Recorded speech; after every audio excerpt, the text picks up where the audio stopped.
Kemudian selanjutnya teman-teman, saya juga akan menyampaikan beberapa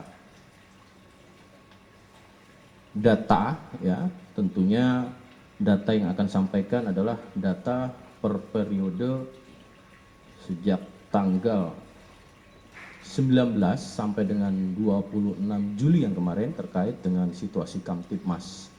Tentunya kita ketahui dalam amanah Undang-Undang Nomor 2 Tahun 2002 tentang Kepolisian Negara Republik Indonesia dalam Harkamtipmas atau pemeliharaan keamanan dan ketertiban masyarakat, perlindungan, pengayoman dan pelayanan masyarakat, juga dalam proses penegakan hukum, ya.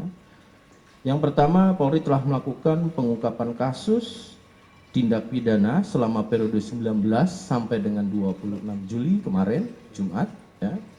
Sebanyak 1.542 kasus di mana pada kategori tindak pidana yang menonjol, ya, antara lain di sini ada tindak pidana ringan, ya, beberapa cakupan tindak pidana ringan sebanyak 325 perkara atau kasus yang dapat diselesaikan. Kemudian narkotika juga selama periode 19 sampai dengan 26 Juli 2024 ini tindak pidana narkotika, ya, sebanyak 178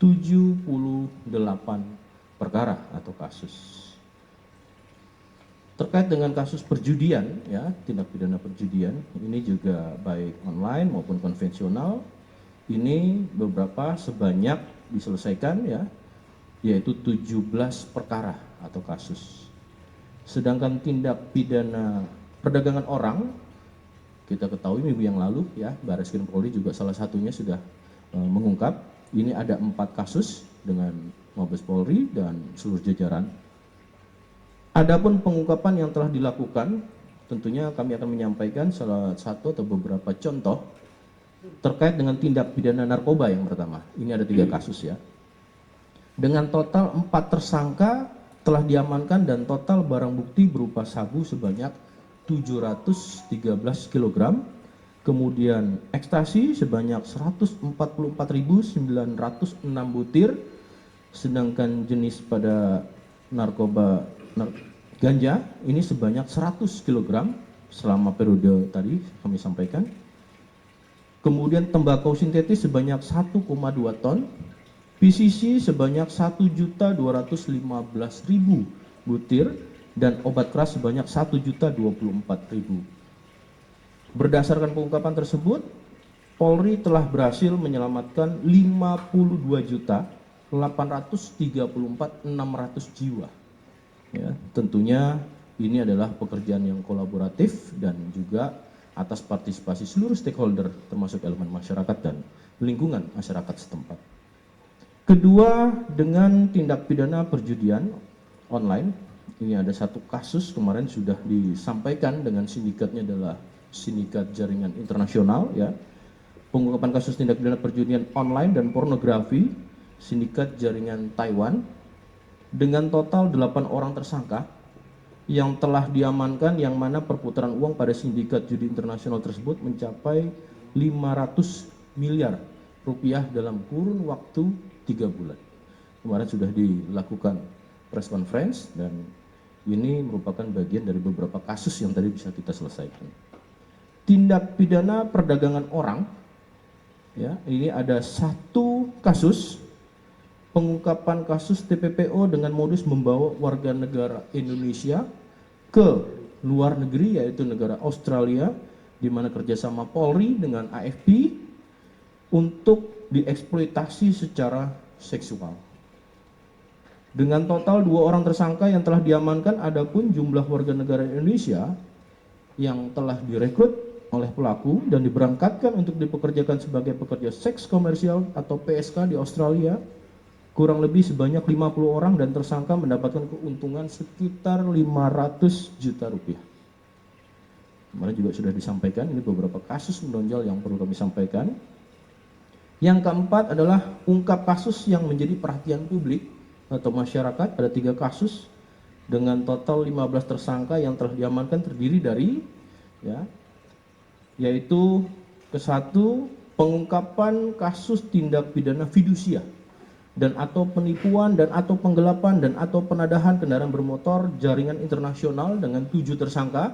Kemarin teman-teman juga sudah mengetahui, ya, yang mana tindak pidana tersebut dilakukan di 6 TKP, ya, yaitu diantaranya ada di Provinsi DKI Jakarta, Jawa Barat, dan Jawa Tengah. Kemudian juga ada 5 negara, ya, 5 negara yang kemudian kendaraan-kendaraan tersebut ini diekspor ke Vietnam, ke Rusia, ke Hong Kong, ke Taiwan, dan Nigeria. Adapun dampak kerugian ekonomi, ya, ini tentu dalam fidusia dan juga pendapatan negara, ya. Dalam kasus ini berjumlah 876 miliar 238 juta 400 ribu rupiah. Ini kasus yang fidusia. Kemudian setelah itu pengungkapan kasus online scam jaringan internasional dengan 4 tersangka. Total korban di Indonesia mencapai 823 korban dengan total kerugian mencapai sekitar 59 miliar. Juga melakukan online scam di 3 negara lainnya, yaitu seperti Thailand, India, dan China. Adapun terhadap ketiga negara tersebut tentunya juga akan mengalami kerugian, ya, dengan rincian sebagai berikut. Di India sekitar 1.077.204 juta, sedangkan di China 91.207 juta, dan kemudian di Thailand yaitu 288.300 juta. Kemudian juga saat ini kemarin juga kita telah menyampaikan adanya press conference pengungkapan kasus eksploitasi seksual anak secara online melalui media sosial X dan Telegram, yaitu 4 tersangka yang sudah disampaikan dan ditangani oleh Direktorat Siber Barreskrim Polri. Itu rekan-rekan mungkin hari ini yang bisa kami sampaikan, dan tentunya ini bisa menjadi informasi kepada masyarakat. Polri komitmen dan konsisten menuntaskan segala bentuk apa yang terkait dengan kejahatan-kejahatan maupun pelanggaran yang tentunya menjadi perhatian publik dan meresahkan masyarakat. Kembali komitmen dan konsisten, amanah Undang-Undang Kepolisian Negara Republik Indonesia tentu mengamanahkan untuk memelihara Kamtibmas, melindungi, mengayomi, dan melayani masyarakat dan proses pada penegakan hukum. Itu rekan-rekan yang bisa kami sampaikan. Pak, izin Pak. Pak, terkait yang sosok T ini Pak, yang dari Beni Ramdhani kan menyebutkan jika sosok T ini merupakan orang yang kebal hukum. Nantinya dalam proses penyelidikan yang dilakukan oleh Polri sendiri, kedepannya akan bisa memastikan nggak si sosok T ini Polri menegakkan hukumnya tanpa pandang bulu? Iya, tentunya semua informasi proses awalnya harus dijalani, ya. Kan ini baru informasi yang kita dapatkan, maka langkah dasar laporan informasi dijadikan proses penyelidikan oleh Barreskrim Polri. Kemudian tentunya hasilnya bagaimana mekanisme proses hukum akan dijalani sebagaimana aturan bangsa dan negara kita yang berlaku, ya. Mbak, itu kan waktu di pidato Beni kan menyebut sebenarnya sudah melaporkan ke Kapolri, Presiden, dan mereka kaget gitu. Kenapa baru dipanggil setelah pidato dia di publik? Kenapa tidak sebelumnya waktu obrolan internal? Justru itu mau kita dalami. Pak, ini kan juga di rapat bersama Presiden itu ada Kapolri juga, dan Kapolri kaget. Sama tadi ya, pertanyaannya. Terus tapi dari Kapolri sendiri ada arahan nggak sih Pak ke Barreskrim gitu untuk entah itu Tadi sudah saya sampaikan bahwasan kita sudah mengeluarkan laporan informasi tertanggal 26. Tadi sudah saya sampaikan pemanggilan untuk tanggal 29 pada hari Senin. itu tetap Pak Beni kan? Ya, tadi sudah saya sampaikan. Mungkin tentu kan mendasari pada laporan informasi awal ini, kemudian ada mekanisme dalam proses itu kita analisis dan tentu tunggu hasilnya. Ya. Sosok T ini sebetulnya apakah sudah pernah ada dalam catatan? Karena kan kalau asumsinya sudah disampaikan kepada Kapolri, berarti kan sudah ada informasi awal yang disampaikan dari Pak Beni kepada polisi. Apakah kemudian sosok T ini sudah punya rekam jejak kasus lain selain pada judi online ini? Proses informasi yang kami dapati kan masih informasi yang belum bisa dijelaskan oleh Pak Beni. Maka tentunya Pak Beni sebagai kapasitas saksi dalam proses penyelidikan ini kita lakukan pemeriksaan untuk kapasitas saksi.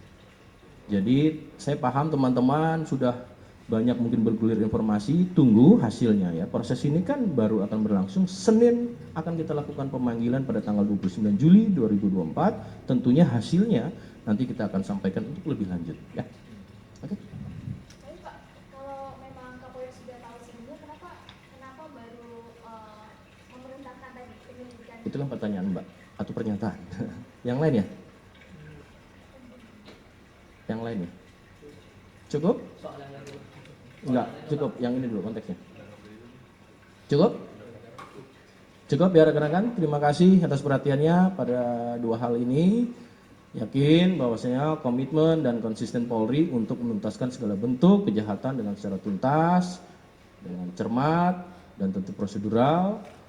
Dan sekali lagi kami juga mohon dukungan kepada seluruh elemen masyarakat, stakeholder dan seluruh bagian daripada sistem peradilan yang ada menjadi bagian untuk proses penegakan hukum yang sesuai dengan yang diharapkan masyarakat. Terima kasih, saya tutup. Assalamualaikum warahmatullahi wabarakatuh.